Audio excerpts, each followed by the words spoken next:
pinça flutuante, disco flutuante, pinça radial e disco radial?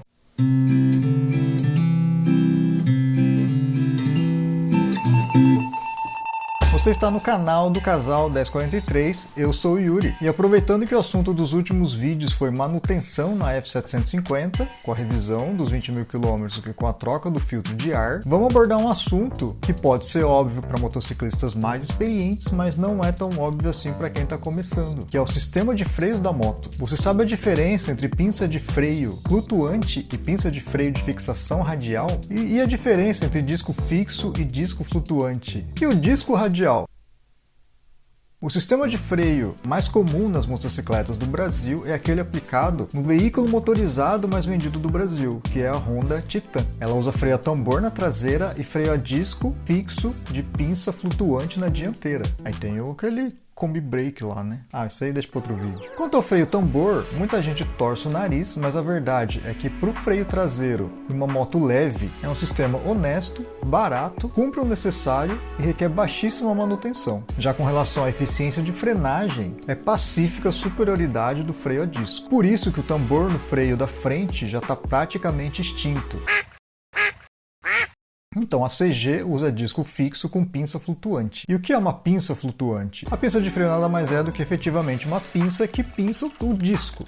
E essa pinça ela tem pastilhas de freio dos dois lados, que atrita com o disco dos dois lados. Conforme a pastilha vai se desgastando, ela vai diminuindo a sua espessura. E para que a pastilha de freio continue em contato com o disco, o pistão da pinça avança compensando esse desgaste. Só que com exceção das motos de altíssimo desempenho, a maioria das motos disponíveis no Brasil utilizam pinça de freio com pistão de um lado só. Então a compensação do desgaste só acontece de um lado. Para que um disco de pistão de só um lado da pinça consiga compensar o desgaste das duas pastilhas do freio, a pinça também se movimenta. O suporte da pinça é preso na bengala, só que a pinça ela é presa por dois pinos e ela se movimenta nesses pinos, ela flutua.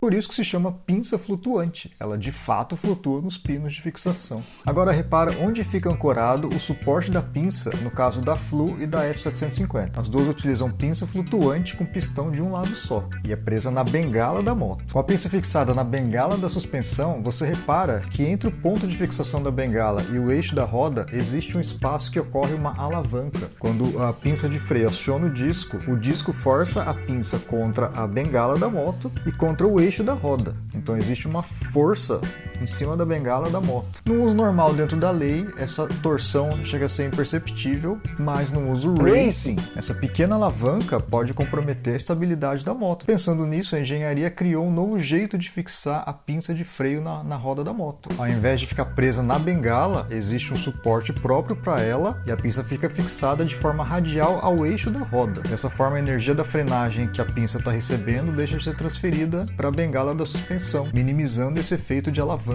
Essa forma de fixação, muito comum nas motos com suspensão invertida, é a chamada fixação radial. A pinça fica fixada de forma radial ao eixo da roda e independente da bengala da suspensão. Tava lembrando aqui da Versys 1000 e a pinça de freio dela, ela não tinha esse negócio de pino. Parece que ela era parafusada direto no suporte dela. A fixação radial das pinças de freio normalmente é aplicada em motos de alto desempenho, porque é no uso limite que essa torção da suspensão vai fazer diferença na pilotagem. No mundo do alto desempenho, normalmente as pinças de freio dianteira elas têm pistões de acionamento dos dois lados. Cada pastilha de freio tem os seus próprios pistões de acionamento. Nesse caso, a pinça não precisa flutuar, porque os pistões de cada lado já vão compensando seu desgaste e a pinça pode ser fixada direto no suporte, eliminando um suporte, eliminando o pino e eliminando alguma torção a mais que todos esses intermediários vão causar, vão causar na suspensão da moto. Tá, e o disco flutuante? Nesse uso extremo, racing, aceleração no limite, frenagem no limite, curva no limite, torção do pneu, torção da roda, torção de toda a estrutura da moto, tudo isso acaba influenciando na frenagem, porque o disco precisa passar reto dentro da pinça de freio e a torção do eixo, torção de suspensão acaba fazendo o disco entortar lá dentro. Dependendo do nível de torção, você pode até travar uma roda. Imagina isso durante uma competição. Foi necessário algum tipo de compensação para essa torção que a moto sofre num uso extremo. Enquanto que o disco, que equipa a maioria das motos de uso dentro da lei,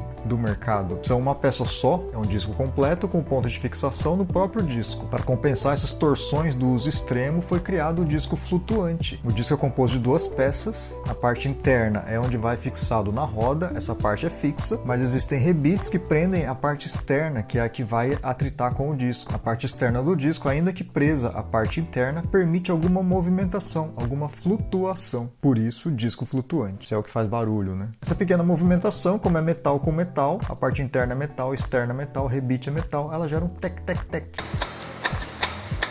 Pinça flutuante, pinça radial.